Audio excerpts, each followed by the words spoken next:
बिस्मिल्लाहिर्रहमानिर्रहीम। अस्सलाम वालेकुम। आज 2 अप्रैल है और दिन है जुमेरात का। तहरीक इंसाफ की पॉलिटिकल कमेटी का कल रात को इजलास हुआ है। उस इजलास की अंदरूनी कहानी थोड़ी सी जो मुझे पता चली है वो आपके सामने रखूंगा।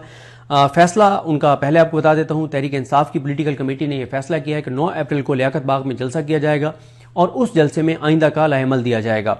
तहरीक इंसाफ के लिए इस वक्त जो बड़ा चैलेंज है वो ये है कि अगर उन्होंने कोई बड़ा मार्च करना है, कोई बड़ा एहतजाज करना है, तो उससे पहले पाकिस्तान के लोगों को उसके लिए ज़हनी तौर पर तैयार करना है, पाकिस्तान के लोगों को मोटिवेट करना है, पाकिस्तान के लोगों को एजुकेट करना है और साथ ही उसके अलावा अपनी क्रेडिबिलिटी को उनको बहाल करना है, एक मोमेंटम बनाना है, लहू गरमाना है और फिर जाके और फाइनल जो भी अनाउंसमेंट है वो करनी है। तो उस लाएअमल को देने के लिए और थोड़ा सा मोमेंटम को आगे ले जाने बल्कि शुरू करने के लिए लियाकत बाग में जलसा करने का फैसला किया गया। अभी तक पॉलिटिकल कमेटी के इजलास का अलामिया सामने नहीं आया, लेकिन वो अलामिया भी सामने आ जाएगा। लेकिन मेरी इन्फॉर्मेशन बहरहाल यही है कि 9 अप्रैल को लियाकत बाग में जलसे का फैसला किया गया। अब आपका सवाल ये होगा कि जलसा तो नहीं करने दिया जाएगा, तो ये उनको भी पता है, लेकिन होता यह है कि जब आप इस तरह की पॉलिटिकल एक्टिविटी अनाउंस करते हैं तो एक हलचल शुरू हो जाती है, दौड़ें लग जाती हैं पुलिस की, एजेंसीज की, इस्टेब्लिशमेंट की, हुकूमत की,